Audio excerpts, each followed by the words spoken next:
There was no reaction from Salah Abdeslam, as he was told he'd spend the rest of his life in jail.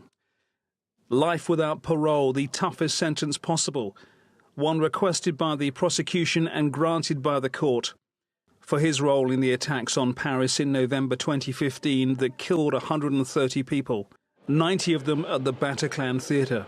It ended a 10-month trial that was filled with harrowing testimony from the many victims. The answer to barbarism, to terrorism, is justice with a fair trial and democracy.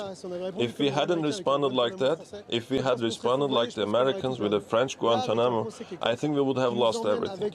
Now with a trial like this, which leads us to sentences that seem to be commensurate with what was done, I imagine that we have grown from it. Abdeslam was the only surviving attacker.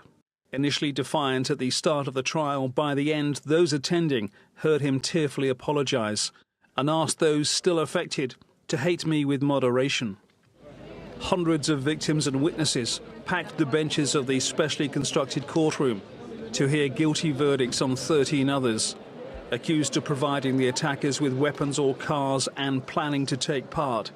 6 more were tried in absentia.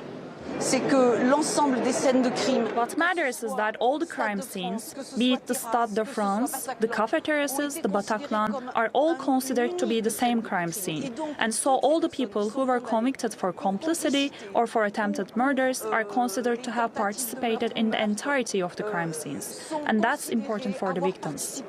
There was reaction too in a statement from the president at the time, François Hollande, who said, "I'm thinking today of all the victims. Their wounds remain and their pain will never go away." France changed in the wake of the assault on their capital, shocked that the threat came from within. With most of the attackers born and raised in France or Belgium, it remains a country on alert where armed officers still patrol public spaces.